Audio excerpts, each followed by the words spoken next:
Hi Boboards, maayong gabi nagplano namin ni Ira na mag-TikTok kay dugay-dugay na siya ko wala ka post dire. Samtang gandam sa Ira, ako pod ka practice unsay among TikTok kon kay para inikabot namo dito Ako na siyang tagluan kay para lag-lag ko na dayon mi.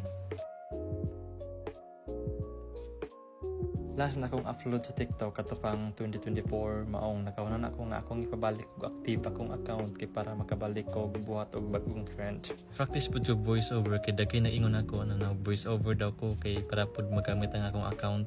Maong pangit kay akong tingog kay first time pa nako ni. May gali gina-post kong Ira na magbuhat og mini vlog maong kami duha mag-uban ron. Kaabot na dyan sa plaza kay doon naman akong boarding house maong gibaktas na namo. Katanawan mo sa akong video sa una, daan mi ka TikTok, diri asabi magbuhat og mga trends na budot sa music.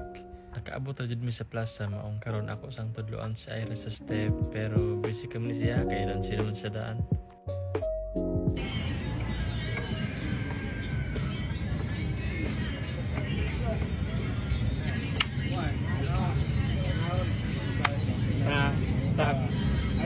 Wala na ako na-record ang among gi-TikTok kay isa ra ka po na mong gigamit pero ako masab tong gi-post maong pwede rin yung tanawon.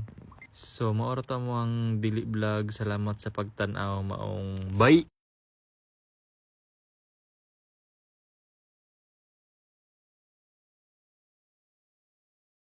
And yes, manami sa among TikTok. Please watch our TikTok video in her account. Bye. See you to our next mini vlog.